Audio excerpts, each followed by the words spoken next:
Over many decades, the Russian army has absorbed many unique traits, creating its own special, unique image that cannot be confused with any other army in the world. Today, they openly oppose Western countries, proclaiming them their main and irreconcilable rival on the world stage. However, few people know that Russian soldiers and Spetsnaz operators, in fact, want to become the US Army and US Special Forces. Many of them simply despise the image of the Russian military in which we are accustomed to presenting them. They consider it inferior and are partly even ashamed of it, and the figure of the American soldier and the American Special Forces is a hated yet an attractive image that they admire and that they look up to. For years on them, this image was inaccessible to them, but in the last 20 years, they have had the opportunity to fully copy all of its features. But what was the reason? Where did this rejection of their own image and admiration for the image of the American Army and Special Forces come from? So, in 1991, the Soviet Union ceased to exist, and in its place, there were 15 nation-states, including Russia. It radically changed its course and followed the path of democratization and integration into the Western world. However, such a radical restructuring of the system did not pass without crisis and economic turmoil. The army and Spetsnaz, which had been on a huge scale since the times of the USSR, began to shrink. The period of the 90s was one of the hardest to them. Low salaries, poor provision, and hazing created a negative attitude towards the army and special forces in Russia, both inside these structures and outside, among civilians. Military service, which had been mandatory, became unprestigious, and people who got there were considered just losers who could not bribe their way out. The soldiers looked more like a bunch of pirates than an armed force. Many were forced to take second jobs, while others snatched what they could from the military. Fuel for military equipment was literally sold over the fence of military units, construction materials were taken to private homes, and many officers were drunk almost all the time. During this period, the army was in the worst condition in the last 100 years. At the same time, the Western armies, especially the US Army, were looked upon with genuine envy, especially after the brilliant operation during the Gulf War. By the early 2000s, the Russian economy had recovered from the crisis and began its growth after years of reforms. Gradually, the fashion of Western special forces and the army began to spread in Russia. From the most famous Hollywood movies to books, magazines, and computer games. Then, practical shooting and various courses appeared.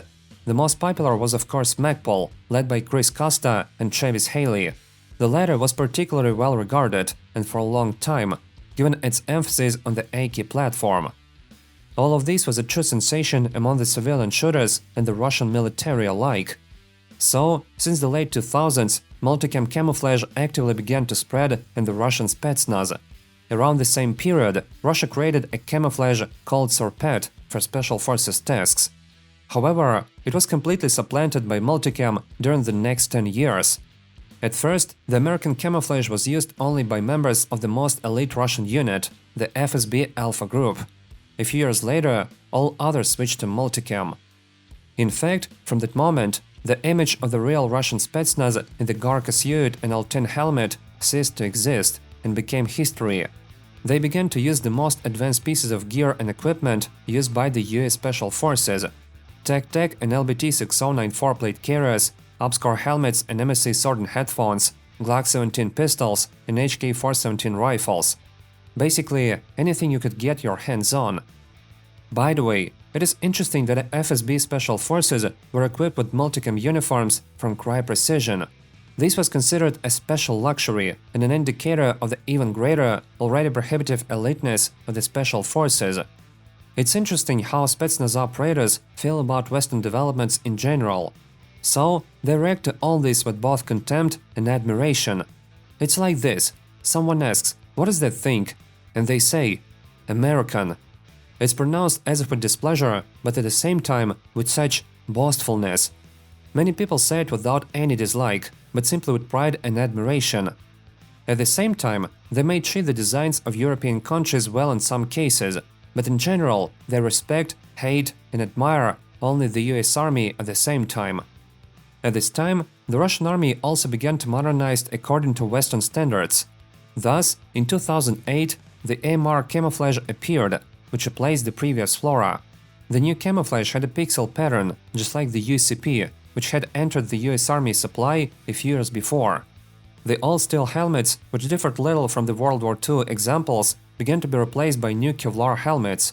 All of them, from the early 6B26 to the modern 6B47 and Tor-D, are direct copies of American helmets, from ACH and MiG 2000 to PAS GT and Upscore Fast.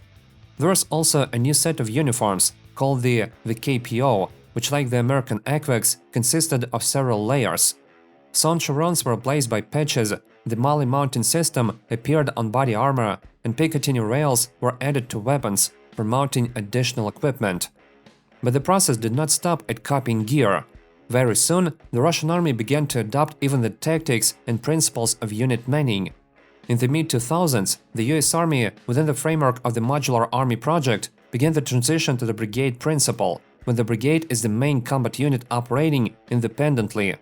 Shortly after that, similar reforms and transition to the brigade principle began in the Russian army. However, a few years later, the brigade structure was abandoned in favor of a hybrid structure, where the main independent combat units are not only brigades, but also divisions.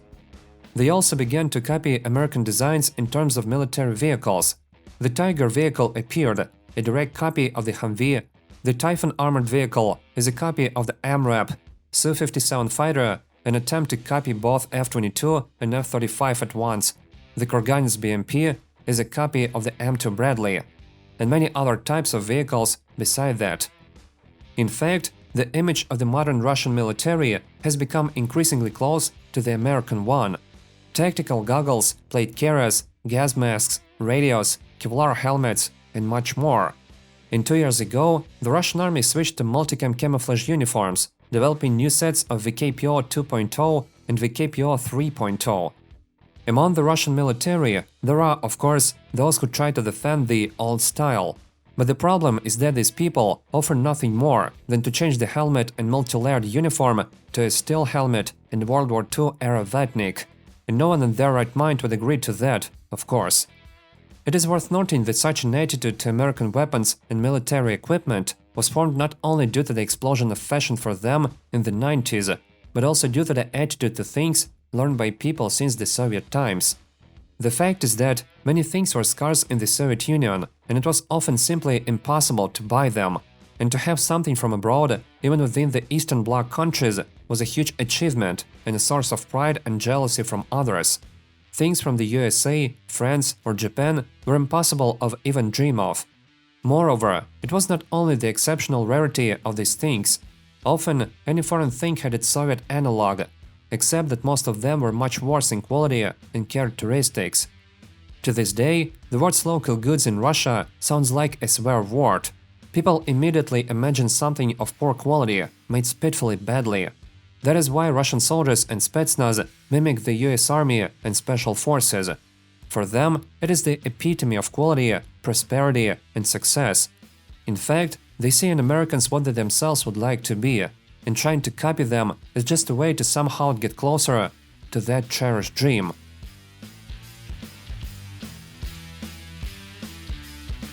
That's all for today. Thank you all for watching. Don't forget to hit the like and subscribe the channel. See you next week.